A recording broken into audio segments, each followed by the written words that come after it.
All right, did you press it again? Awesome. Thank you. So the Mingmen, the life gate, the kidney fire, right down in here. And then you have the heart, the fire energy that's up here, and those two things work together to kind of create that internal atmosphere. A healthy interaction between those two areas, between those two elements, between those two pieces of your being is essential and is in some ways mitigated through the breath. So having smooth, open, relaxed breath helps promote that circulation between the fire and the water and keep things, that water metabolism, circulating in a healthy, smooth way. But we have specific points. One of them, if anyone is feeling experimental, if you put your hands on your waist here, the lowest rib you can kind of feel right here. If you reach your thumbs around to your back, you'll feel a vertebra. That's Mingmen. Du 4, Governor Vessel 4, is Mingmen. It's the name of the point. That's kind of where the kidney fire exists. So if you do any QiGong forms, I don't know if you've seen Chinese people walking around going like this or like this. They do a lot of that in China. Again, that's kind of stimulating that kidney fire through the Du meridian, through this essential point that governs that base fire. As things transit up, we get to Da Jue, the great vertebra. This is basically the top of the thoracic spine where the thoracic meets the cervical.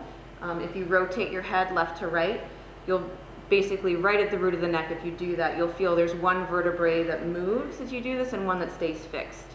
That one that stays fixed is the head of the thoracic vertebra, right around there, that's Da Jue. It means great vertebra partially because it sticks out, but it's also the meeting point of all of the yang, right? So all that yang, that fire that's coming up through, it all meets right there, all of the arm channels, everything gathers right there. It's a very important point for the gathering of yang. It comes up through here, up to the very top, the crown chakra in certain traditions. This is an incredibly important and useful acupuncture point, right on the top of the head, also on the governing vessel, Bai Hui, which means 100 meetings. This is where all of the channels meet, yin and yang. They all come together up here. This is, in a lot of meditative and other traditions, a point that you open, again, to allow that kind of heavenly energy to come in. It's the point where you also sort of connect to all the channels up there, as well as connect all the ones within yourself.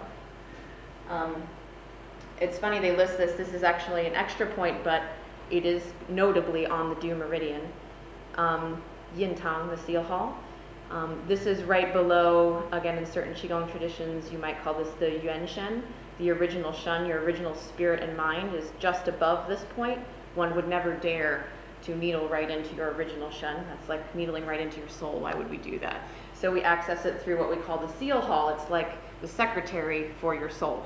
So you talk to the secretary, you don't talk to the man himself. He lives behind the curtain. He's much too important to be bothered, and I wouldn't presume anyway. So it comes all the way down to here.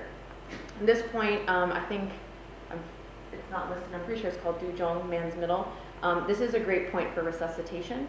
I often get asked by people who I'm sure are very well intentioned, can I kill people with acupuncture? Because they've seen, Final Destination and Kung Fu Panda and they think, knock you out, Dr. Spock. No, but we can resuscitate people, and this is actually a major point, again, because it's the end point goes all the way through the spine and central nervous system. You have to needle really deep, kind of almost into the gums. But there's plenty of stories that are quite true of people being revived from coma, even stroke, through vigorous needling on this point to help resuscitate you. It's also interesting, smelling salts, beyond just the sense of smell going directly into the brain, in some ways stimulates this point. I wonder if that has anything to do with it, I don't know. If that vibrates, is that strange, or No. Does not have anything to do? I don't know. If that upward, that lip, if you feel it vibrate. I would, like without talking more about what was going on, I would hesitate to speculate, but I'm guessing it might have something to do with the actions or location of that point. It's also strong for activating the low back, again, because of it going through the lumbar spine. So there's some protocols where, again, you stimulate that really strongly and have the person move around to get the chi flowing in the low back. So it could as easily be a low back issue. Again, without knowing the rest, I hesitate to say too much. So that's the yang part of the circuit, right? The yin part comes from Hui Yin, the meaning of yin. So yin originates in the most interior part of the pelvic floor, It's, again, where you conceive and in some sense where you were conceived from. So it is like that essential matter from which the rest of you has come, and which, for females, we can create additional life. In Taoist traditions, there was not the same sort of misogyny. There was definitely a recognition of women's sort of creative power. And when I get to the end, there's at least one reference that someone translated on Taoist female traditions of self-cultivation, and they acknowledge a lot of power through our anatomy. So you come all the way up through the 3 Dan Tian. So you have 3, Dan means cinnabar. Dan can also mean a certain kind of medicinal preparation, but in this case, it might be a play on both, but I think it has more to do with the value of cinnabar and that red color. But you have 3 cinnabar fields, these Dan Tian. You have one here, and the conception vessel sort of transits up through it. There's some debate about its location. They say it's 3 Tsun below a point that's on the lower abdomen, but does that mean below or like below interior? So I'm not sure. When doing these exercises, I just am usually very generous in the belly, and whichever one's right, I've probably gotten to it. You transit upward through to here, Shanzhong. This is literally just means the center of the chest. But right in the center of the chest, you have another chakra point. You also have the middle dantian, since they have an all-female audience. I think that for a lot of women, this is where things tend to get stuck a lot of the time. So I'm gonna keep my talking relatively short, and we'll do some work together. But one of them I feel like is being able to vibrate open this point for a lot of women feels really excellent. We tend to get bound here.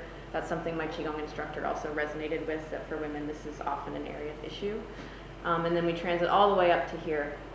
So Bai Hui had gone through the crown chakra and through the Yuan Shen point. The 3rd chakra is up here, or the 3rd dantian is up here. Conflating things, they're similar but not the same. So dantian, upper, middle, Shanzhong, middle of the chest, lower, down here somewhere, of debate. So this is an image from that Taoist meditation book, the Golden Flower one that I mentioned. This is the before picture. The next slide has the after picture. So this is essentially a seated, contemplative, breath-based form. Unlike some other QiGong type exercises you might do where you're moving around or you're making sounds or you're imitating movements of animals or natural things, this is really for seated self-cultivation. And part of the reason for mentioning this is that you can really do that kind of work anywhere. I'll meditate on the bus. You just close your eyes. No one has to know what you're doing. If you're not vocalizing, it's just your own personal exercise. I find that the microcosmic orbit is something that you can do very briefly or you can do for a long time, so it fits our busy lifestyles. And there's a lot of power in it because it connects things that are fundamental energies and fundamental to your health and can then have ramifications outside. It's like going right to the root of the most important heavenly transit, the most important channel circuit in your body to then influence and have ramifications farther throughout the system. So, again, we have this map, Hui Yin. It's also the Yuan Jing. Jing, Qi, and Shen are 3 fundamental materials and concepts we work with in Chinese medicine. And they, in some sense, correspond to the Dantian. Jing, essence, the sort of primordial, refined soup of your being that allows you to grow and develop throughout your lifetime from this tiny egg into this amazing human being. This is the properties of Jing. Jing relates to bone development, brain development, and other things. It is essence, the most refined and important essence that you have. And it lives down here in the lower Dantian. You also have, as we've talked about in some of the other lectures, this idea of above and below, earth, heaven, right? Yin, yang. So somewhere you also, in transiting through your body, go from the material to the ethereal, right, as you ascend. So as we move up right around where the spiritual and the material transform into each other, yin and yang interacting to give us the world, we have qi. We have the qi center, the yuan qi, your original qi, again, your inherited qi, right here around that middle dantian. As you move upward, you get to the yuan shen that I mentioned, that original shen that lives somewhere up here, kind of right in the prefrontal cortex area. And as we do a microcosmic orbit, as we transit through these areas that kind of represents our own development from primordial soup into a fully expressed human being, as we transit through creation and natural order, we're experiencing a kind of alchemy. We're making magic through our breath, right?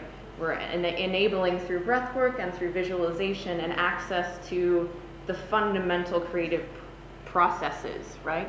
And then through this we can heal ourselves. Through this we can turn the base material of our lives into something higher, a spiritual existence. We can take, you know, the gross matter of breath and turn it into healing potential and energy within ourselves. It's alchemy in the sense of taking base things or things that don't necessarily go together and transforming them into something more refined. So this is the idea, essentially. Through these practices, we refine ourselves. And through transiting the breath through these pathways, through visualizing these aspects of the pathways, that's just the first step in refinement, right? We relax the body, we move the breath, but to really get to the alchemy, then you take it inside. So in some of these traditions, and certainly in my practices, we've been told to do this work and then you kind of gather it into the lower dantian. And just like Jing gives rise to Qi and then the refinement of Shen, you have to start at the bottom and fill yourself up, right? So as you do this and as you smooth the breath and as you clear the pathways and as you build your energy, you start to store it, and then it moves up, and then it fills up. And they say that when one does these practices for a long time and with intention, at some point, basically this opens up, and when you do it, you can see a light, the original light. And so one of the names of this meditation is also, I believe, called the path of the celestial light.